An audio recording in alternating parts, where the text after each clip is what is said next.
Oi, pessoal! Nesta aula, vamos dar uma visão bem geral sobre o tópico de otimização convexa. Essa visão geral vai permitir que vocês entendam os próximos tópicos que a gente vai passar nesta disciplina. Entretanto, a gente vai ver de uma forma muito superficial, sem provas, sem nada. O curso de otimização convexa, a gente pode ter 2 semestres, por exemplo, de curso de otimização convexa. Então, eu vou deixar na descrição o link para um livro que é gratuito de otimização convexa, que é um dos principais livros sobre esse tópico, e um link de um curso no YouTube sobre a otimização convexa. Então vamos lá falar um pouco sobre esse tema.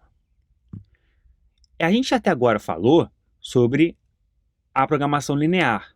A gente falou também sobre a programação inteira, né? Mas vamos para o caso da programação linear, que a gente viu lá na parte inteira, que a programação inteira ela usa métodos de programação linear, né? Ela pode usar métodos de programação linear. Bom, então a gente viu a programação linear, e aí eu já vou adiantar para vocês que esse é um caso particular da otimização convexa. Então, a programação linear é um caso particular, e agora a gente vai generalizar um pouco mais. Então, sob certas condições, a otimização convexa, ela não precisa ser necessariamente linear. Ela pode ter objetivos não lineares e pode ter restrições não lineares.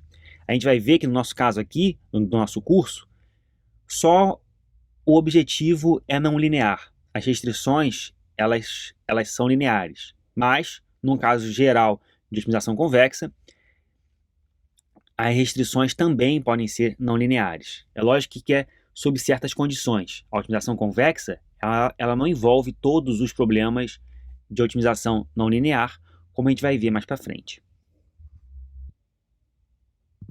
Vamos definir, então, o que é um conjunto convexo. Vamos fazer uma definição informal, para depois a gente partir para uma definição mais formal. Vamos supor esse conjunto C que está definido em R2, ou seja, no espaço de 2 dimensões. Então, esse conjunto que está sendo representado por essa elipse, ele é um conjunto convexo. E por que ele é um conjunto convexo? Porque se a gente traça um segmento de reta entre 2 pontos quaisquer desse conjunto, os pontos desse segmento de reta também farão parte do conjunto. Então, por exemplo, a gente tem esse ponto P1 e o ponto P2, a gente faz um segmento de reta entre eles e todos os pontos que estão nesse segmento de reta fazem parte do conjunto C.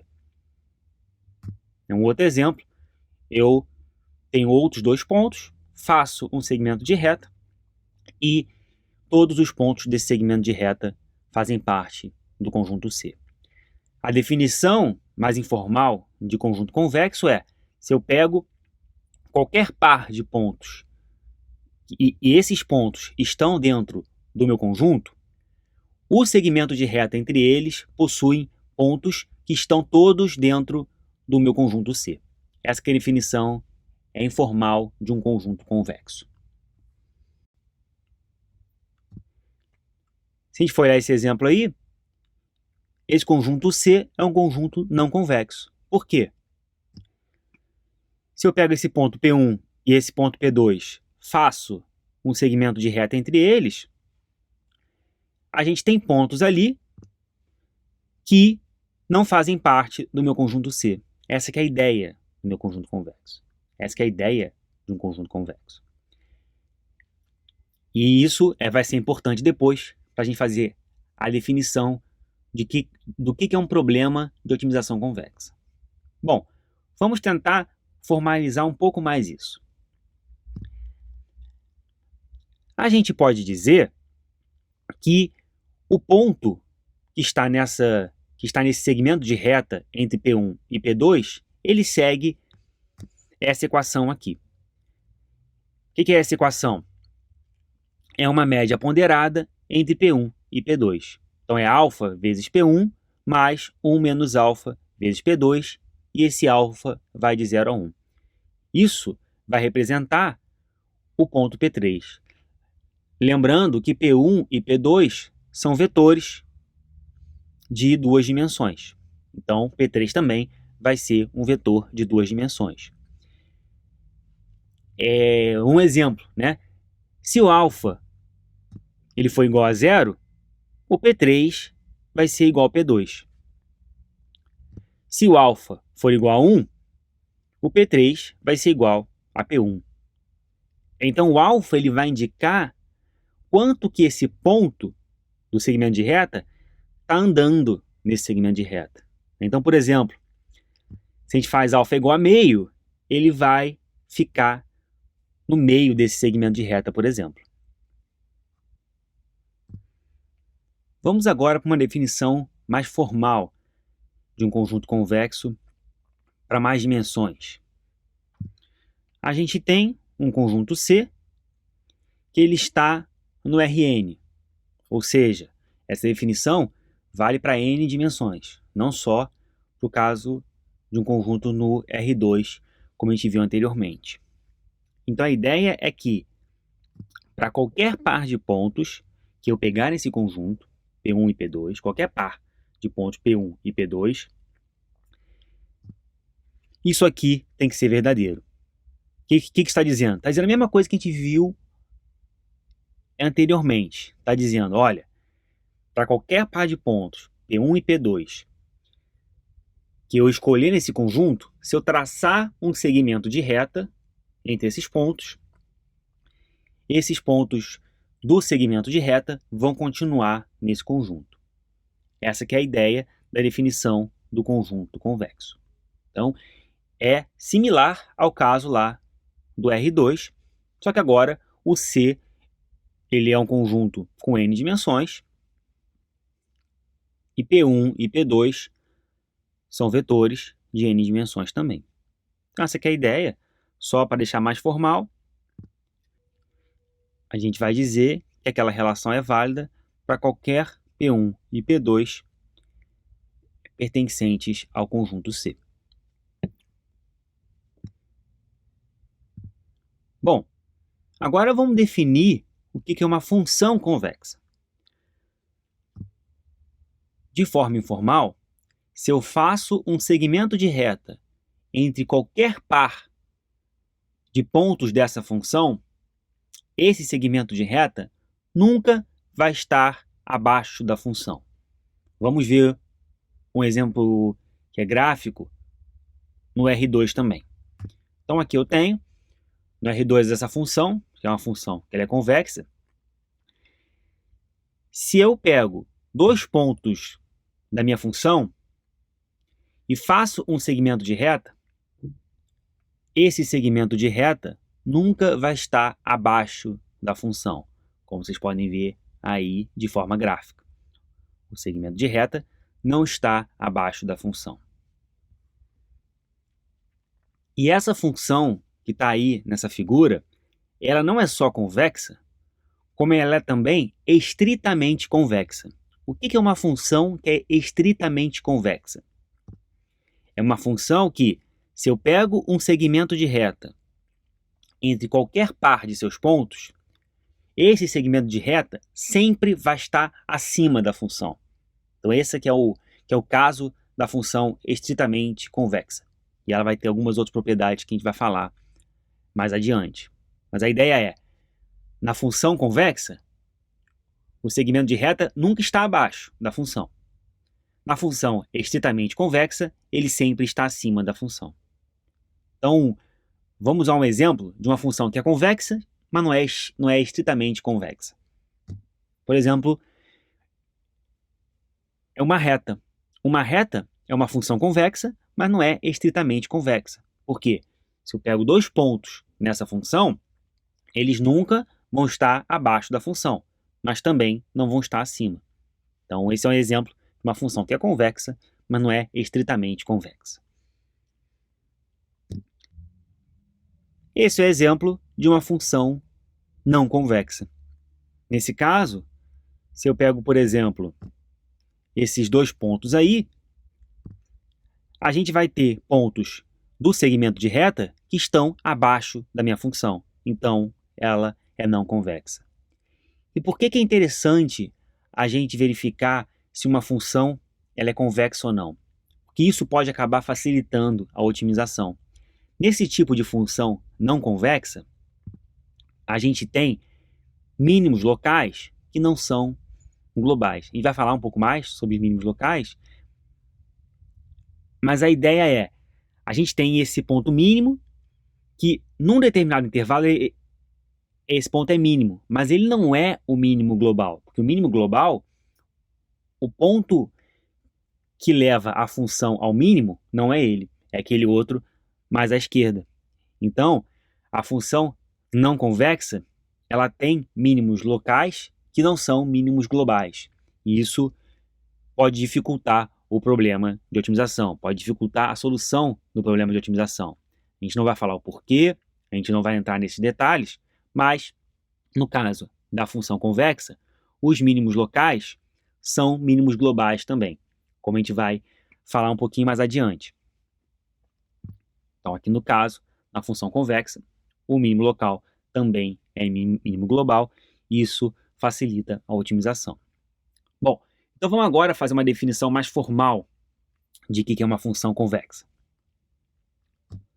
Vamos começar olhando um exemplo do R2, mas isso vale para qualquer dimensão.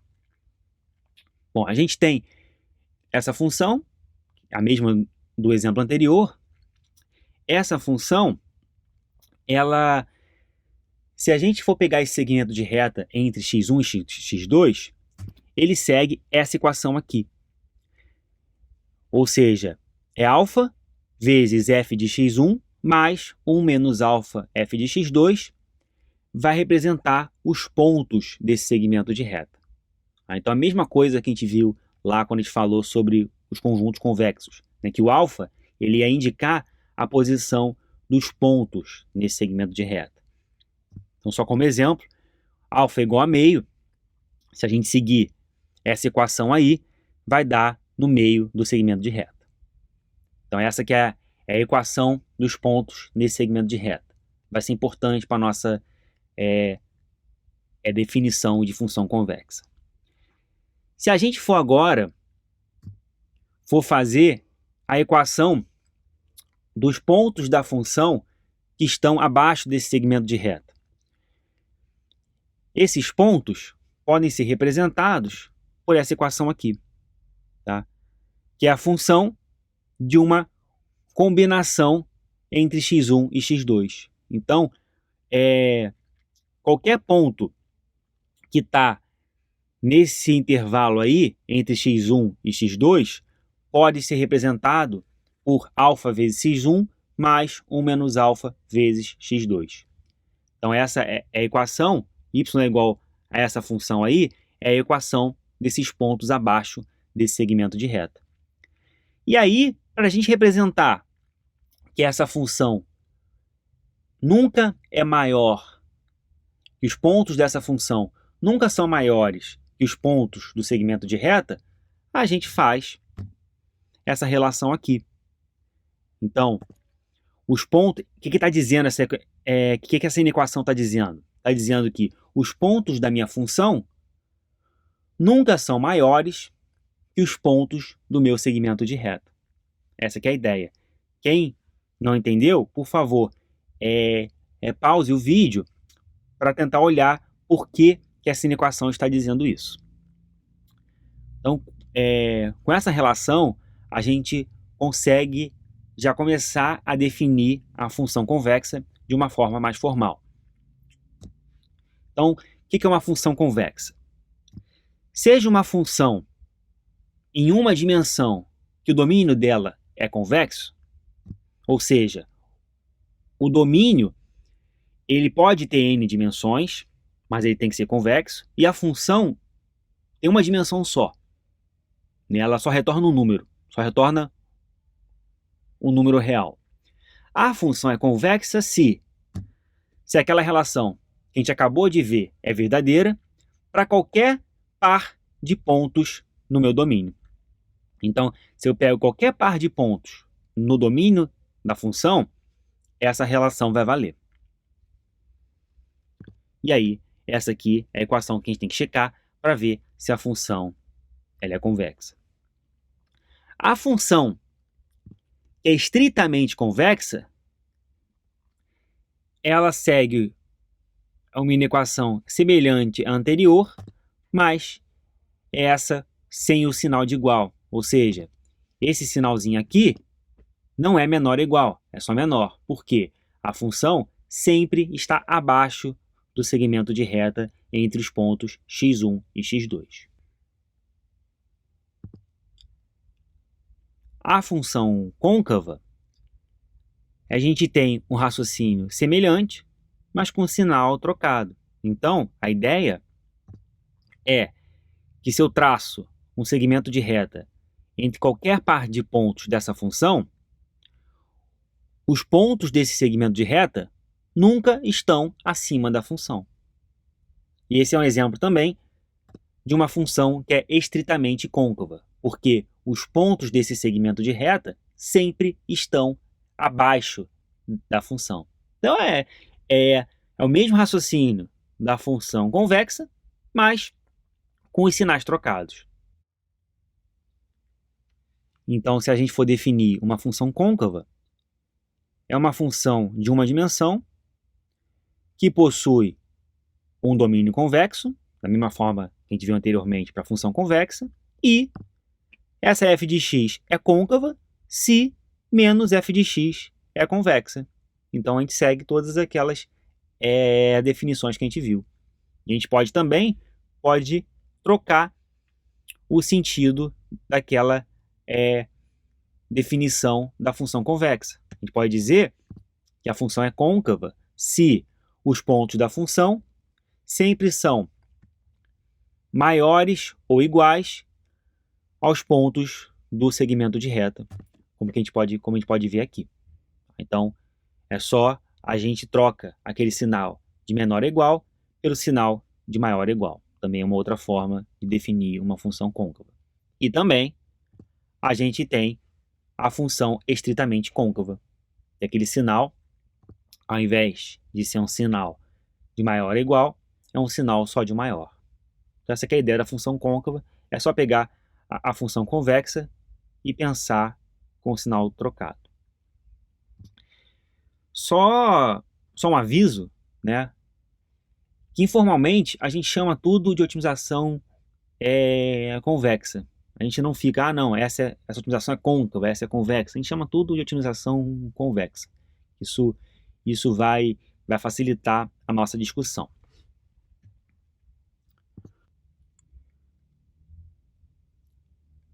Vale a pena de falar de novo sobre o mínimo local, porque é algo que é importante no estudo de funções convexas, é que o mínimo local é aquele ponto que, se a gente pegar todos os pontos na vizinhança dele, ele é o ponto no qual a função vai ter o menor valor.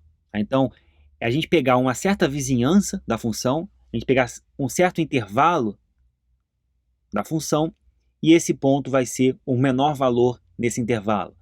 Então, aí a gente pode ver nessa função um exemplo de dois mínimos locais.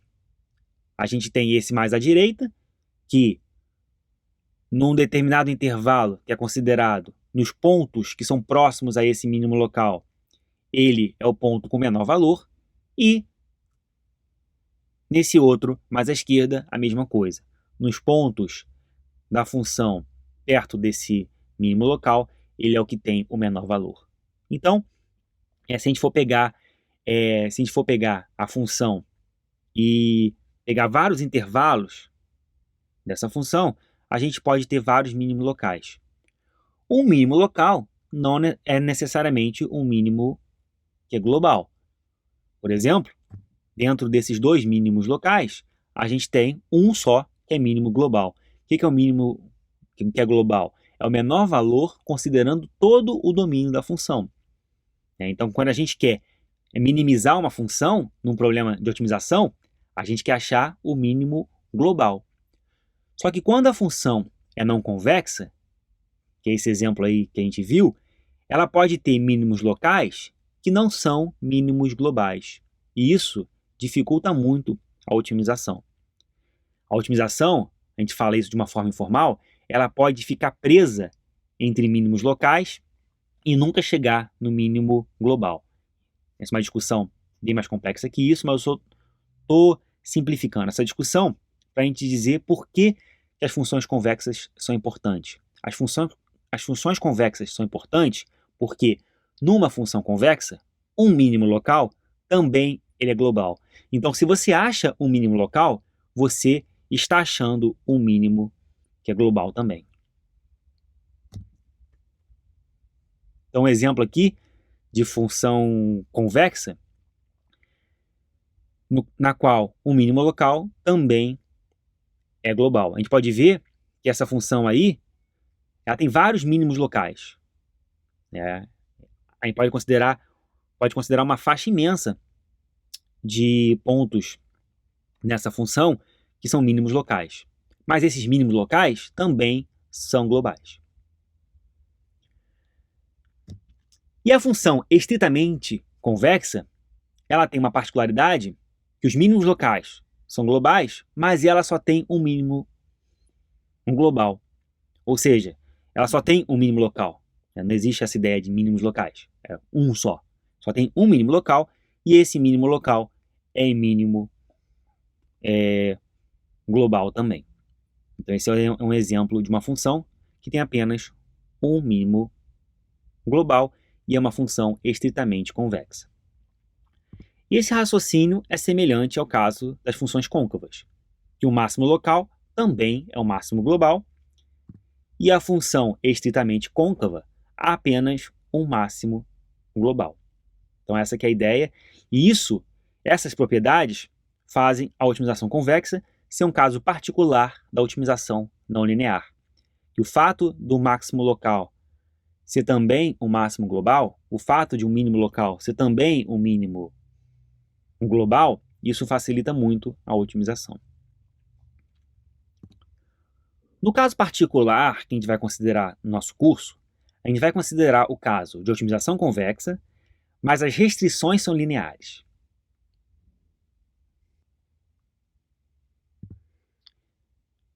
Então a gente tem uma função f, que é a nossa função objetivo, que ela tem n dimensões no seu domínio. A função, ela retorna um valor em uma dimensão só. Ela vai retornar o número real, mas o domínio dela pode ter n dimensões. Aqui, essas variáveis são números reais. Depois a gente vai generalizar para um caso vetorial, que fica muito mais simples de visualizar. Aqui a gente está considerando o caso de funções côncavas. Então você vai maximizar uma função côncava. Mas tudo que a gente falar aqui vai servir também para minimização de uma função que é convexa. O raciocínio é semelhante. Bom, então a gente tem essa função é côncava e ela é diferenciável também. A gente vai ver por que a gente vai precisar que ela seja diferenciável.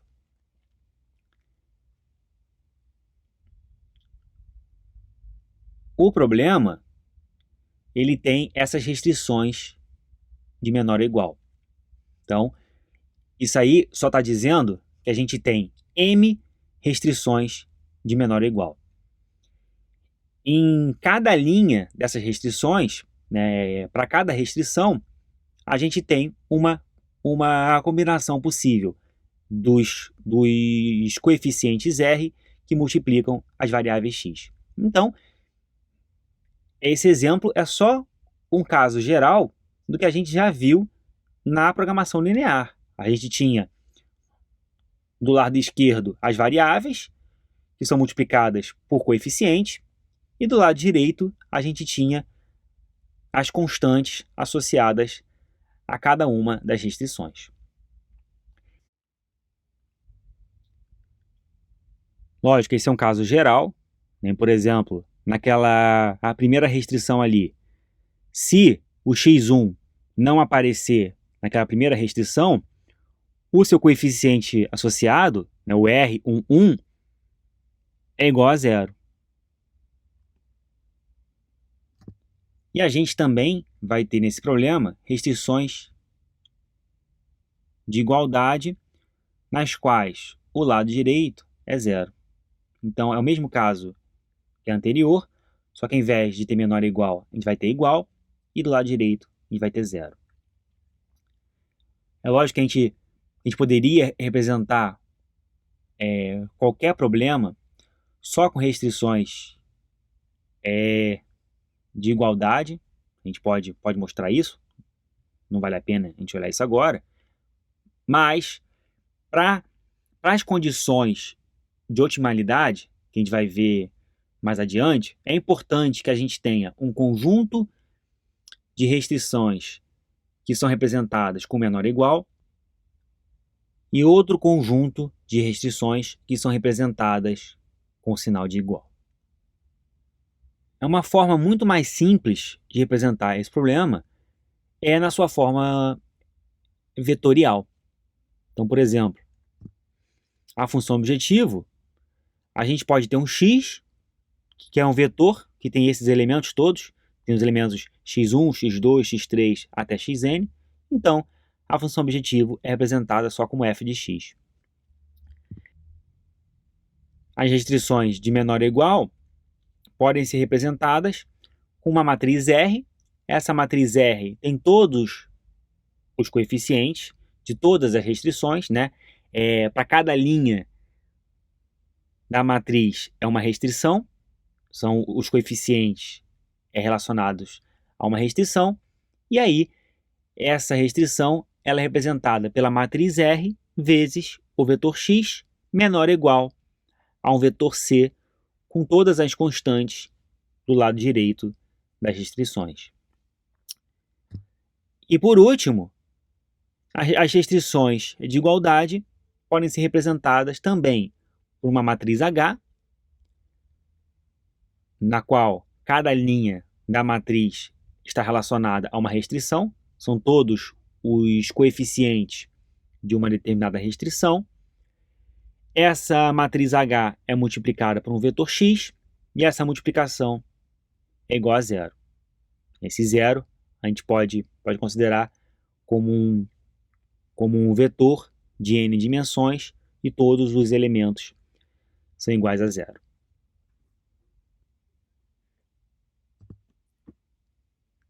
Então, com isso, a gente consegue definir o nosso problema de otimização convexa com restrições lineares de forma vetorial. Então, tem aquela função f de x, onde x é um vetor, tem a restrição r vezes x é menor ou igual a c, a restrição h de x é igual a zero e o x pertence a Rn. É um vetor com elementos reais de n dimensões. Mais uma vez, aqui a gente está considerando que f de x é côncava.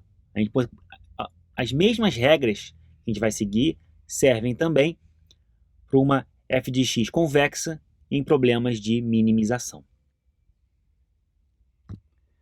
Para a gente começar a resolver esse tipo de problema, a gente usa uma função de Lagrange. A função de Lagrange que vai ser utilizada para a gente chegar nesse valor ótimo, o valor ótimo de x. Como que é a função de Lagrange? Bom, eu vou explicar só por alto o que significam os termos, mas o porquê que ela existe, isso vai para um curso mais elaborado sobre otimização convexa. Não é a ideia desta nossa aula, mas a ideia é o seguinte: essa função de Lagrange, ela tem a função objetivo, lá o nosso f de x, daquele nosso problema. A gente tem um termo que é relacionado às restrições de menor ou igual, e tem um outro termo que é relacionado às minhas restrições de igualdade. E algo que é importante dessa função de Lagrange é esse vetor lambda. Esse vetor lambda é denominado como o multiplicador de Lagrange. E ele é associado a essas restrições de menor ou igual. E aí, a gente vai pegar essa função de Lagrange e vai utilizar ela para checar as condições de otimalidade, que a gente vai falar mais adiante. Só lembrando que tudo aí é vetor. X é vetor, lambda é vetor, C é vetor, R é uma matriz e H é uma matriz também. E aí que a gente chega nas condições KKT, que são as condições de otimalidade. Qual a ideia geral dessas condições? Eu tenho um determinado vetor x. Eu quero verificar se esse vetor x ele representa o ponto ótimo do meu problema. Para verificar se ele representa o ponto ótimo do meu problema, eu verifico essas condições KKT. Essas condições KKT são baseadas na minha função de Lagrange. Então, eu posso ter vários algoritmos para tentar achar o x, e aí, quando ele acha o x, ele verifica se o x está correspondendo a essas condições. Se estiver correspondendo, ele chegou no ponto ótimo. Se não estiver correspondendo, o meu algoritmo vai tentar achar um outro x e depois vai verificar se satisfaz essas condições. De forma bem geral, essas condições elas consistem em testes de derivada primeira dessa função de Lagrange. Então a ideia é estabelecer condições necessárias e suficientes para x ser ótimo. A gente vai só apresentar essas condições KKT, a gente não vai mostrar o porquê que elas levam à solução ótima. Quem tiver interesse, eu vou botar na descrição, como eu já falei, vou botar um curso de otimização convexa inteiro no YouTube e um livro que é disponibilizado pelo próprio professor que dá esse curso no YouTube. É um curso muito bom de otimização convexa. Bom, então a ideia é, se a gente tem uma função objetivo, f de x, que é côncava e diferenciável, e x é uma solução do nosso problema, as condições KKT são necessárias e suficientes para x ser ótimo.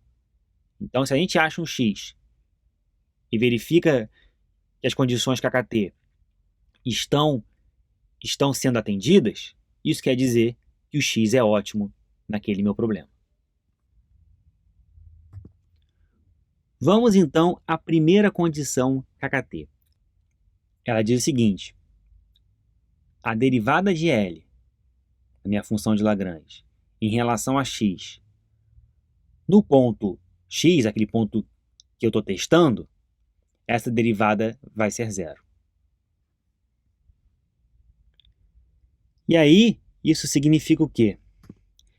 Isso significa, se a gente for derivar aquela função ali em cima, aquela função L ali em cima em relação a x, a gente vai ter que o gradiente de f de x menos r transposta lambda menos h transposta mi é igual a zero. O que é o gradiente de f de x? É um vetor com as derivadas parciais em relação a cada elemento do meu vetor x. Então, essa é a primeira condição para x ser ótimo. A gente checa isso e é a primeira condição de KKT.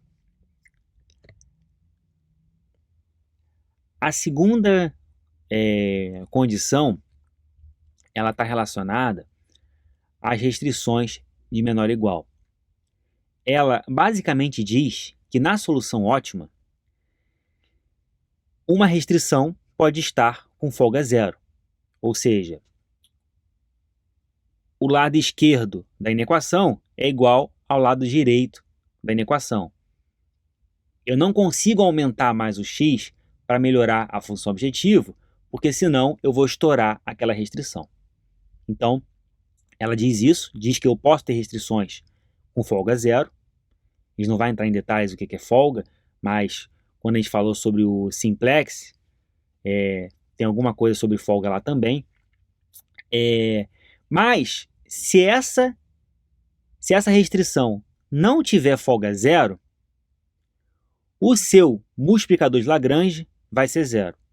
A ideia é que se a restrição não tiver folga zero, quer dizer, ela não está no seu limite, essa restrição não está servindo para nada no meu problema. Essa ideia é bem informal. Tá? A condição de otimalidade é interessante, que ela tem a ver com o conceito de dualidade, que a gente não vai falar aqui, mas essa é que é a ideia, é você representar de alguma forma a folga do meu problema. As duas próximas condições são as condições de respeito às restrições. Então, não é nada diferente ao respeito das restrições do meu problema. E por último, a restrição de que os multiplicadores de Lagrange não podem ser negativos. Essa é só uma ideia das condições KKT. A gente vai ver nas leituras que eu vou passar como que essas condições KKT são aplicadas. Então a gente tem um problema, a gente achou um valor X, que a gente quer testar se é ótimo. Como a gente testa, a gente aplica essas condições KKT. Então, os problemas de otimização convexa são justamente tentando encontrar vetores X e tentando fazer o teste das condições KKT para esses vetores X. Então, aqui nesta aula, a gente falou sobre funções e conjuntos convexos. A gente apresentou o problema de otimização convexa com restrições lineares, que é o tipo de problema que a gente vai considerar no nosso curso. E, para esses problemas, a gente mostrou as condições KKT, que são as condições de otimalidade. E aí, com o que a gente viu aqui, vai ser base para a gente entender um capítulo desse livro aí, que está no slide, que é um capítulo com vários problemas de otimização convexa para redes de computadores. Esse capítulo ele está disponível no periódico CAPES. Então, para quem é de alguma universidade que está registrada no periódico CAPES, tem acesso a esse livro sem pagar nada. Então, a ideia desse tópico é fazer uma leitura de um capítulo desse livro base que mostra diversos problemas de otimização convexa que são baseados em rede de computadores. Eu vou botar o link para esse capítulo também na descrição do vídeo.